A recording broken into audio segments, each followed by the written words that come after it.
Welcome to the deep dive.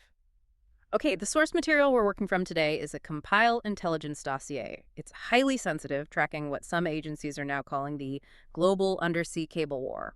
That's right. And our mission really is to connect the dots for you. We need to stop seeing these as random maritime accidents. Exactly. This is a coordinated campaign. We're going to treat this as a three-act structure. It is. Act 1 is the dry run, the tactical test in the Baltic. Then you have Act 2, which is the motive, the money, the geopolitics behind it all. And Act 3 is the consequence. The part that should frankly terrify everyone. A successful global blockade. Let's get into it. Okay, let's start with the hard evidence, the dry run. We have to focus on the Yi Peng 3 incident. This wasn't some accident in a storm. This was a field test, November 2024. A very precise test. The Yi Peng 3 is a huge bulk carrier, 225 meters.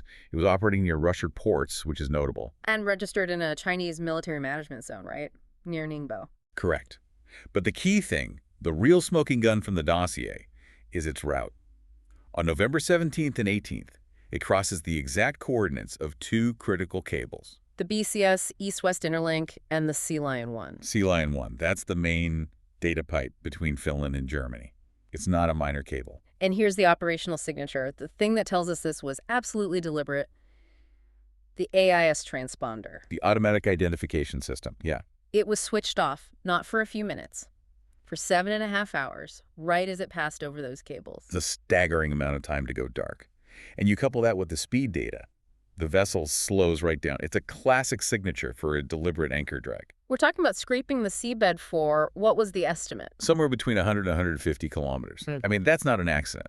That is a sustained, deliberate action. The physical evidence backs it all up, too. Yeah, completely. When the ship was finally inspected, the anchor sooks were twisted, damaged. The analysis showed it was totally consistent with hitting a cable under extreme tension. And our intelligence assessment points to Russian operatives directing the captain, who is a Russian national. So this wasn't a storm. It was a successful test. A low-signature way to use a commercial vessel for infrastructure sabotage. They proved the concept. And if Yi Peng 3 was the test, then the Eagle S incident was them perfecting it. They happened just a month apart. You have to see them as two parts of the same operation. Okay, so December 25th, 2024, the Eagle S. An oil tanker this time. Part of that Russian shadow fleet we've been tracking, with links back to a UAE-based front company, Caravella. And they do the same thing, an anchor drag. Even longer this time, about 90 kilometers. But the damage was, it was an order of magnitude worse. Immense. 5 cables severed. 5. Including the S-Link 2 power cable. And that's not just cutting off your internet, that's economic warfare. The outage lasted over 7 months. 7 months. The cost was estimated at 60 million euros. But here's the truly brilliant part of their plan, the real goal of the dry run. It wasn't just about cutting the cable, it was about the legal outcome. Right. They walked. All charges were dismissed by the Helsinki District Court in October 2025. Despite the prosecutor demanding years in prison. How is that even possible? How can you cause 60 million euros in damage to a nation's critical infrastructure and just get away with it? Because they found a fatal flaw in international maritime law, specifically the UN Convention on the Law of the Sea, UNCLOS. Okay. The damage happened outside Finland's territorial waters. It was in what's called the Exclusive Economic Zone, the EEZ. And that matters because? Because under UNCLOS, jurisdiction in the EEZ rests exclusively with the flag state of the ship, in this case, the Cook Islands, or the nationality states of the crew, not the victim. So Finland, the country that was attacked, had zero authority to prosecute. Zero. That's not a loophole. That's a jurisdictional black hole. And they proved it. That was the real success of the dry run. They established that these acts of sabotage are basically immune from prosecution by the victim if you do it right. Yeah. You use a flag of convenience, you do it in the EEZ, and you're untouchable. That is just a staggering thought. The legal framework is actively protecting the attackers. So that's the how. Now we need the why. What was the motive for taking this kind of risk? The dossier is very clear on this. The motive is the Simi 6 cable project. Okay, lay that out for us. Simi 6 is the crown jewel of subsea routes for this generation. We're talking 21,700 kilometers linking Singapore to France, the highway for data between Asia and Europe. A $600 million contract. 16 companies in the consortium. Whoever won this would basically dominate the market for the next decade. Exactly. And the company that should have won, just on pure business sense, was HMN Tech. formerly Huawei Marine. Right. They're the fastest growing player in the space. They came in with a bid of $475 million. I Yeah. mean, devastatingly low. And their tech was better. So cheaper and faster. Why did they lose? They didn't lose in a commercial sense. This was geopolitical warfare fought during the bidding process. The U.S. government moved to freeze them out completely. A multi-pronged strategy, the dossier calls it. Yes, and it was comprehensive. First, you get direct diplomatic pressure.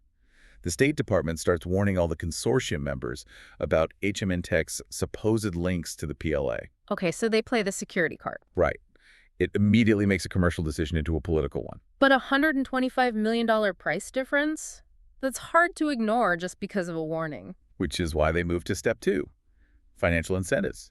They basically bought influence. How so? The U.S. Trade and Development Agency, the USTDA, started giving out these training grants, about $3.8 million worth, Who? to 5 critical nations right along the cable route: Bangladesh, Sri Lanka, the Maldives, Pakistan, Djibouti. But the grants were conditional. Let me guess. Conditional on selecting the U.S. company, Subcom. Exactly. They paid key stakeholders to ignore the better, cheaper bid. So they applied diplomatic pressure, then financial pressure. What was the final nail in the coffin? Regulatory sanctions. The Commerce Department just sanctioned them in late 2021. The justification was that HMN Tech was trying to acquire U.S. tech to help modernize the Chinese military. And what that really does is it poisons the well for any future business, right? It freezes them out. Because the biggest buyers of this cable capacity are all major U.S. tech companies. Yeah. And they can't risk doing business with a sanctioned entity. It's a compliance nightmare. So the outcome was a foregone conclusion. Subcom gets the $600 million contract. And if you zoom out, the motive becomes crystal clear. It's a message. If you use state power to block our ability to build infrastructure, We will demonstrate our ability to destroy it, at will, with total impunity. It's textbook infrastructure warfare. which brings us to the third act, the consequence. The tactics they perfected in the Baltic Sea were immediately deployed to the most critical choke point on the planet. The Red Sea. This is where it stops being a dry run and becomes terrifyingly real. The numbers are just insane. 90% of all Europe-Asia data traffic goes through that narrow strait. And it gets worse. 17% of the entire global internet passes through Egypt on land. The vulnerability there is existential. We saw the warning shots in February 2024, the Ruby Mar vessel getting hit by a missile and dragging down 3 cables. But the real escalation, that was September 6th, 2025. That's the day multiple critical arteries, SMW4, IMEWE, were severed at the same time near Jeddah.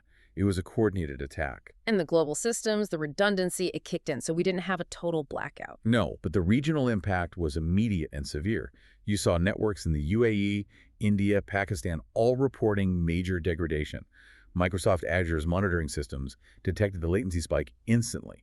They knew. But the real tactical victory here wasn't just cutting the cables. It was what they did after, the blockade. This is the critical detail. Normally, a subsea cable repair takes about 40 days, give or take. Right. In the Red Sea, that timeline is now completely shot, not just because of the security risks or the insurance premium. It's the permits. It's the permits. Repair ships now require official permission from the Houthi-controlled Sana'a Maritime Affairs Authority. They've established a regulatory blockade on top of the physical one. So the tactic is complete. You exploit legal voids in the EEZ for the attack, and then you use bureaucratic leverage at the choke point to prevent the repair. It's brilliant in a terrifying way. And the stakes are about to get so much higher. Right. This is all being driven by the insane demands of artificial intelligence. Explain that. This is what the dossier calls AI power chasing. Right. It's a fundamental shift. Right. We're no longer building cables just to connect cities and people. We're now building them to connect massive AI computation clusters to 2 things: cheap power and cold water. So geothermal, hydro, renewables, and seawater for cooling. The routing strategy has completely changed. Look at the money flowing into it. Meta's Project Waterworth, that's a $10 billion project.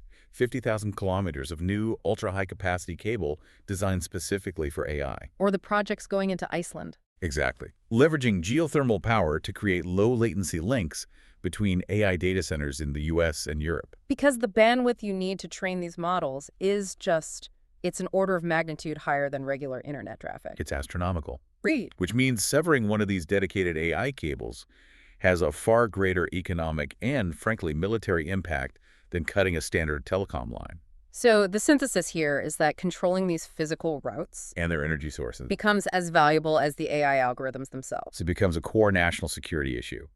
And the Baltic dry run and the Red Sea blockade prove that our adversaries have already perfected the playbook to attack that value chain. So to summarize the chain for everyone listening, the dry runs with Yi Peng 3 and Eagle S proved you could execute low-risk sabotage by exploiting jurisdictional black holes in the EEZ. A tactic which was fueled by the motive from the CME6 trade war.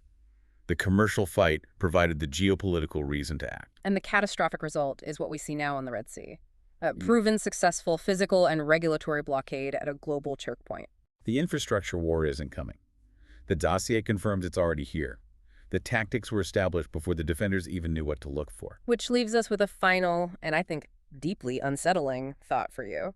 If this trend of AI power chasing continues, if we start routing all our most critical infrastructure based on proximity to renewable energy, or building things like underwater data centers, are we just creating new choke points, ones that are even more remote, even more difficult to protect? Does the rise of AI just make future subsea warfare an inevitable, permanent feature of global competition? Something to think about.